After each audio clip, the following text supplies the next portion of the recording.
Hey y'all, what's going on? It's your girl Tally. Just a quick message for you all. How we doing? So, I was driving and I was thinking, I like to think while I drive. And I just want you guys to know that it's something that you already know, is that you cannot change anything unless you acknowledge it as a problem. And I believe that a lot of changes that I've been through, a lot of changes I was able to make, self-improvement, whatever you want to call it, it's because no matter what situation I was in, I wasn't afraid to acknowledge it. Like, I never sugarcoated nothing. And this is the issue I still have with myself today. I'm not a sugarcoater. So that means when I even speak to other people, I guess people expect to be coddled a little bit more. People would be expected to be talked to a certain way.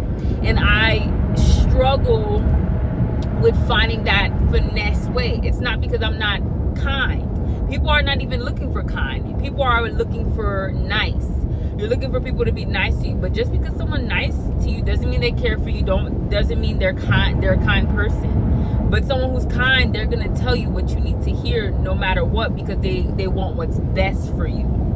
And I believe that to be what kindness is actually supposed to be. So, with that being said, I just want to say that a lot of the times we're not able to overcome certain situations because we're not real with ourselves about how serious it is. We're not real with ourselves about how it's impacting us, how negatively something is impacting you, and it's just that we're blind. We are blind to, it's like nose blind, but the other kind of blind. When you live in a house so long, there's a smell in the house, but the people who live there can't smell it because they live there and they're accustomed to it.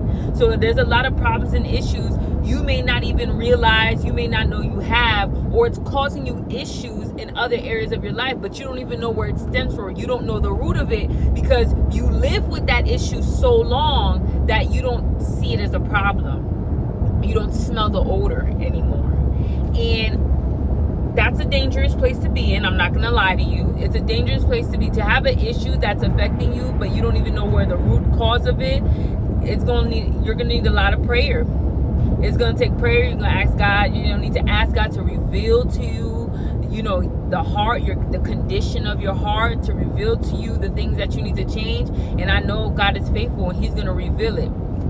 God is faithful and He will reveal it 100%. But for real,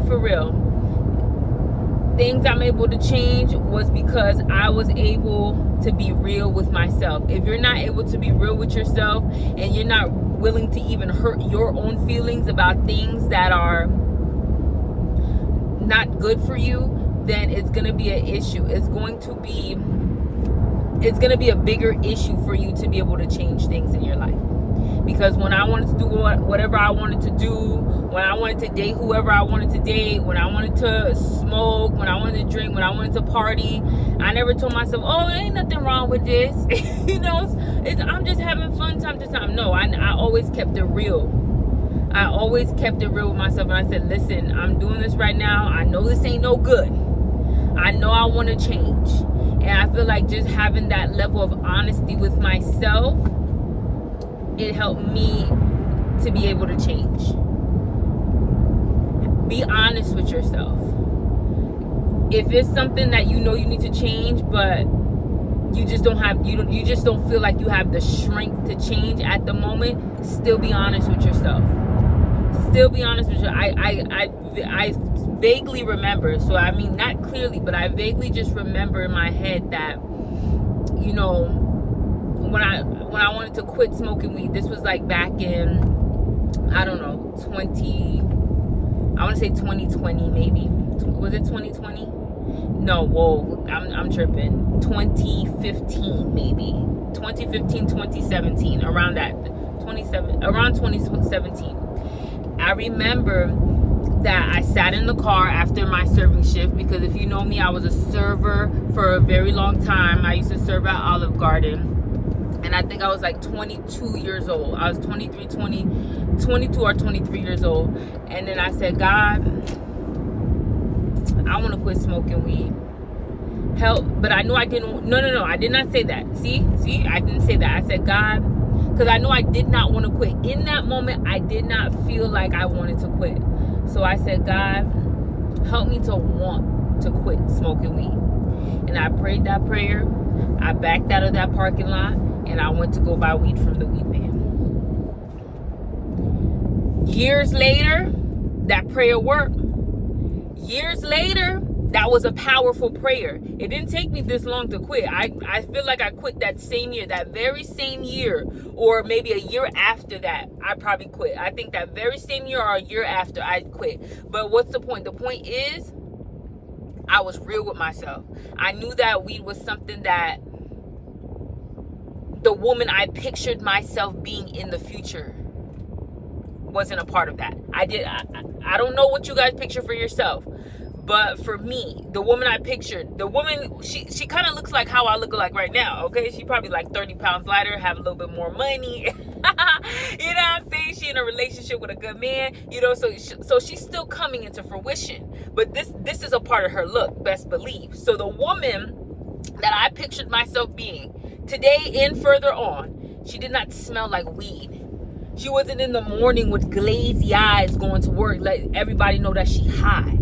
You know what I'm saying? She had a standard about herself. She had a boundary about herself, and weed just was not in that. Weed had no place in that. And that was one of the main reasons why I quit smoking. That is the main reason. That is the main reason I keep smoking. The woman that I imagine myself to be in the future. And this is why I say I made that video of you have to see your future, because seeing your future is a big reason that you're going to want to let go of a lot of things that you're doing now and currently to invest in that better future that you see for yourself. That's why I made that video. So the woman that I saw myself being, she did not smoke weed. She was not addicted to marijuana. But at that moment, I didn't have the strength to change yet. But I knew what I wanted. So I had the strength to pray for a change. And I knew I was someplace that I didn't want to be. I wasn't trying to make excuses for the weed. Oh, weed is just a plan. You can't be addicted to weed. This is what I see. A lot of people, they defend their lower selves. You make excuses for the things you do at your lowest point. Don't make excuses for that. Do what you need to do. If you're not strong enough to get out yet, you know what I'm saying? Do what you need to do. Pray the prayer of strength and ask God to give you the strength to even want to get out. But don't make excuses for that lower state. Don't make excuses for that action or that thing that you do, or those things that you indulge in that you know in your heart of hearts deep down that it's not for you. You know in your heart deep down that it's keeping you from being the person that you picture yourself being. You know this. All right? So go ahead, do what you want to do, but be honest with yourself. And that's what I'm saying. When I was overweight, really overweight, I was honest with myself. Now, when you're overweight, there's a lot of blindness, and it's not even just your blindness. It's just a blindness that comes with being overweight. And especially if you were overweight since all your life, like you've never experienced the difference, you don't know the difference. So of course the thought used to go in my head, maybe my life would be different if I lost some weight. And all I have to go off is assumption. I don't really have anything real to go off because I don't know any other life. So that's the confusing part. But for someone who probably was a certain weight at one point in their life and they changed another way, they see the difference. And I'm here to confirm there is a difference, because people treat you differently. And then you start treating yourself differently. Things change for you. It's two different lifestyles. So it is different. So, but at the same time, again, I never lied to myself like, oh, it's okay. Oh, I'm meant to be this. Oh, I'm big boned. Oh, it just runs in my family. Maybe at one point I did, but But when I was ready to change for real, or when I wanted to change for real, I stopped telling myself those lies. Being mistreated in relationships. I didn't say, oh, this is just how it is. This is just how life goes. You know, this is how it goes. This is how men are. No. I said, something could be better than this. There has to be better than this. Okay? You could tell yourself, there has to be better than this. This is not how it has to be.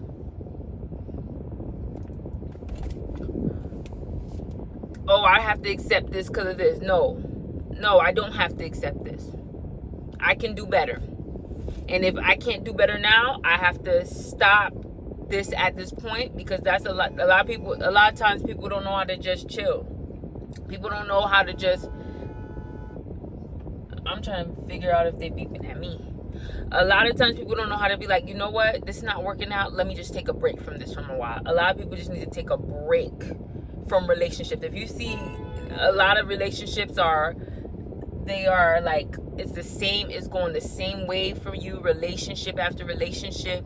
It's not working out for you. It's like you're finding the same person in a different body. Then you need to take that time alone. Don't be afraid. A lot of people are afraid to take time alone. But hey, listen, when it's about you, when it's about getting better, when it's about attaining success, real success in a certain area of your life, when you want to see real change, you're willing to do what it takes to see that change. So no, I didn't say, oh no, this is how it is, I might as well just settle for this. No, there's better out there. I just need to find a way to get better. So in the meantime, let me put this on pause. Everything in your life, that's what you look at it like that. Oh, in your finances, you can't be like, okay, everybody struggles. Oh, my mom struggled, my family struggled. I don't come from a rich family. You know, this is how it is for us. This is the middle class. This is how it is. No. Find a way. God, prayer is everything. I take everything to God. When you have that relationship with God, especially when God is all you depend on, you're going to take everything to God. God, show me a way. Show me out of this. God, please make a way. That's going to be your prayer. God, if there's an issue with me and my heart and the way I'm doing things, show me, God. Help me to be better. Help me to do better. Help me to talk better. Help me to walk better. You're going to take everything to God. That's my advice. Take everything to God.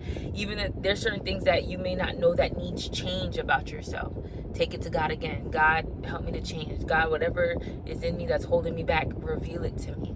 A lot of times God is a gentleman, and God is not going to force things on you, and He's not going to put more on your plate than you can bear, things that you're not ready for. So I realized that throughout my journey of personal development, there's things that if God would have told me about them earlier, it would have broke me to pieces. It would have broke my heart. It would have broke me to pieces if God revealed certain things to me about myself that I wasn't ready to bear. Certain things about my personality traits, certain things about just me that were holding me back. And then He always brings that review of the past, you know, and you get to see the past from like a different angle, like things that you've been through that, you know, that whatever He's trying to show you that you need to come out of, how it affected you in the past, and those things sting. It hurts. It's like, ooh, I did that. Oh God, that's what I did. That's how I handled. That's how I spoke to that person. God shows you that, and if you're just not ready for that, it's just sometimes you feel the sting of embarrassment. You get secondhand embarrassment for how you reacted in a certain situation. But God's showing you this is the why you need to change it. It's time for you to change that. It's time for you to come out of that. It's time for you to stop acting like that. It's time for you to do things different. That's how God's gonna show you. And like I said, if you're not ready to see that, it's gonna be heartbreaking. That's why God knows when to show you that, when your heart is open to it, when you want it, when your heart is open to it, and when you're on your journey. So along the journey, God's gonna start to reveal things to you, and you're gonna start to understand the error of your ways, you know, and in the right time, things are gonna make sense to you. It's gonna be made clear for you. It's gonna be how you're gonna have clarity about it. But that's if you really want it, guys. I only speak to people who really want this. I don't speak to people who are complacent where they are. So that's up to you. You got to figure that out. But that's my little message for today, y'all. I'll talk to you soon. All right.